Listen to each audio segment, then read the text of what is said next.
Bangladesh 11వ parliament ఎన్నికల్లో ఆ దేశ ప్రధాని 71 ఏళ్ల షేక్ హసీనా వరుసగా మూడోసారి, మొత్తంగా 4వసారి ప్రధానమంత్రి పీఠంపై కూర్చున్నారు. అవామీ లీగ్ నేతృత్వంలోని అధికార ప్రజాకూటమి మొత్తం 300 సీట్లకు గాను 288 సీట్లు గెలుచుకుని ప్రతిపక్షమనేదే లేదు అన్న స్థాయిలో విజయ దుందుబి మోగించింది. ఇంకేంటి మరి, హ్యాపీయే కదా? ప్రజాస్వామ్యం అంటే అదే కదా అనే కదా మీ డౌట్? మీ సందేహం కరెక్టే. ఈ విజయంపై ఎన్నో సందేహాలున్నాయి. ఎన్నికల సందర్భంగా జరిగిన హింసలో 17 మంది ప్రాణాలు కోల్పోయారు. దాదాపు 20 పార్లమెంటు స్థానాల్లో ప్రతిపక్షానికి అభ్యర్థులు లేరు. ప్రధాన ప్రతిపక్ష నేత ఖలీదా జియాను అవినీతి కేసుల మీద అరెస్ట్ చేసి జైల్లో వేశారు. పోలింగుకు ముందు రోజే బ్యాలెట్ బాక్సులన్నీ నిండిపోయినట్లు ఆరోపణలు. ఇక షేక్ హసీనా మీద పోటీ చేసిన ప్రత్యర్థికి వచ్చిన ఓట్లు 123. అవును, అక్షరాల 123 ఓట్లు. అధికార కూటమికి వచ్చిన సీట్లు 288. అంటే ప్రతిపక్షాలకు వచ్చినవి 12. అంటే మొత్తం ఓట్లు ఆమెకే పోలయ్యాయి. పోలింగ్ కేంద్రాల వీడియోలు గానీ ఫోటోలు గానీ తీయడం నిషేధం. అంటే యథేచ్ఛగా రిగ్గింగ్ జరిగే అవకాశం.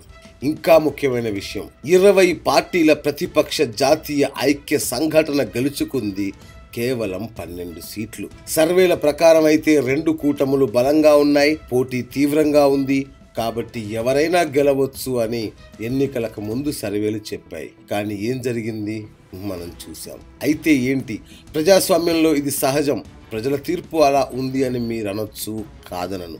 కానీ ఆ దేశ చరిత్ర చూస్తే మీకు అర్థమవుతుంది అదెంత రక్తసిక్తమైందో. 2 మహిళలు ఆ దేశ రాజకీయాల్ని ఎలా శాసిస్తూ వస్తున్నారు. సైనిక పాలనకు చరమగీతం పలికిన ఈ ఉక్కు మహిళ ప్రజాస్వామ్యాన్ని ఎంతగా పాతర వేస్తున్నారు. అవును, ఇక్కడ ప్రజాస్వామ్యం అనేది నేతి బీరకాయలో నెయ్యి చందమే. ఇంకా 30 ఏళ్ల క్రితం నాటి సైనిక పాలన అవశేషాలు బంగ్లా పాలకుల డిఎన్ఏలో అలాగే ప్రవహిస్తున్నాయి. అందుకే ఇంకా అక్కడ నియంతృత్వమే రాజ్యమేలుతోంది. 1971లో విమోచన యుద్ధం పేరిట సాగిన పోరాటం ద్వారా స్వతంత్ర దేశంగా ఆవిర్భవించిన నాటి నుంచి బంగ్లాదేశ్ ఈ రోజుకి కూడా పూర్తి స్థాయిలో ప్రజాస్వామ్య పరిమళాల్ని ఆస్వాదించలేకపోతోంది. బంగ్లాదేశ్ జాతిపితగా పిలిచే షేక్ ముజిబుర్ రెహమాన్ కూతురే ప్రధాని షేక్ హసీనా. రెహమాన్ అధ్యక్షుడిగా పదవి చేపట్టిన కొన్ని నెలలకే సైన్యంలోని ఓ వర్గం ఆయన్ని, ఆయన కుటుంబ సభ్యులందరినీ చంపివేసింది. అయితే ఆ సమయంలో విదేశాల్లో ఉన్న షేక్ హసీనా ప్రాణాలతో బయటపడ్డారు. 6 ఏళ్ల పాటు మన దేశంలో ప్రవాసం కూడా గడిపారు.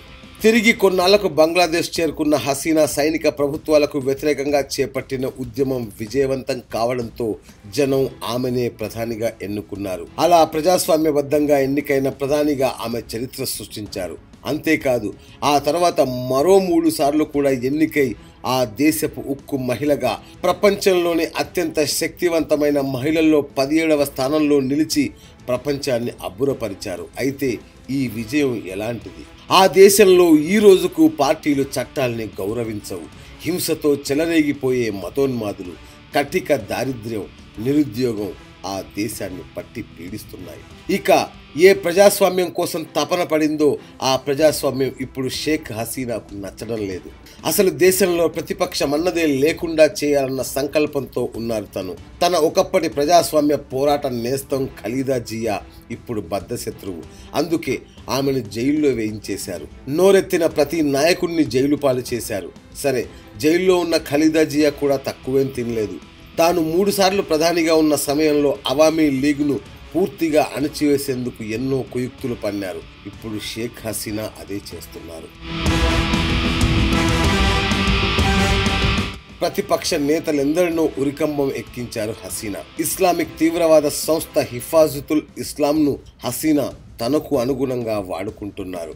ఇంటర్నెట్లో సైతం స్వేచ్ఛగా వ్యాఖ్యలు, వార్తలు రాసిన వారు హత్యకు గురవుతున్నారు. అక్కడ అంటే ప్రజాస్వామ్యం ఏ స్థాయిలో పరిహసించబడుతోందో అర్థం చేసుకోవచ్చు. అయితే ఆమె విజయాలేవి సాధించలేదా అంటే సాధించారు.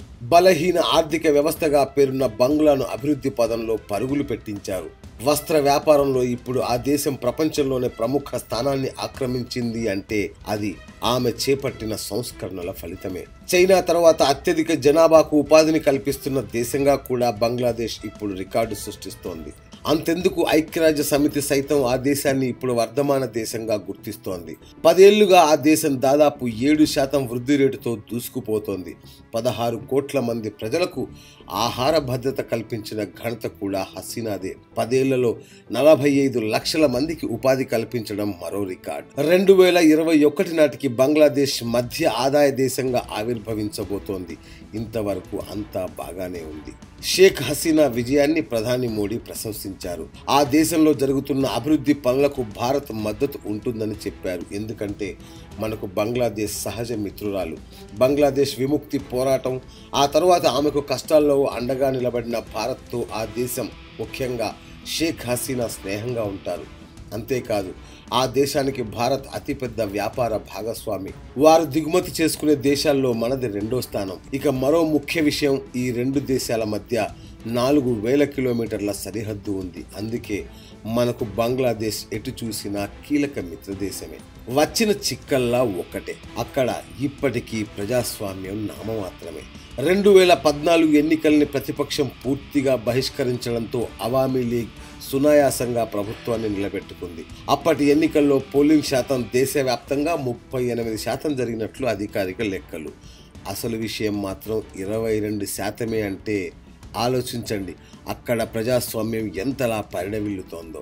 ప్రభుత్వాన్ని విమర్శించినందుకు ప్రముఖ ఫోటోగ్రాఫర్ షాహిదుల్ ప్రస్తుతం జైల్లో ఉన్నారు. దాదాపు 11 కోట్ల మంది ఓటర్లున్న ఆ దేశం సంపూర్ణ ప్రజాస్వామ్య దేశంగా ఎప్పుడు అవతరిస్తుందో వేచి చూడాలి. ఏది ఏమైనా ప్రజాస్వామ్య స్ఫూర్తితోనైనా 4వసారి ప్రధాని పదవి బాధ్యతలు చేపట్టిన షేక్ హసీనాకు యోయో టీవీ అభినందనలు తెలియజేస్తోంది.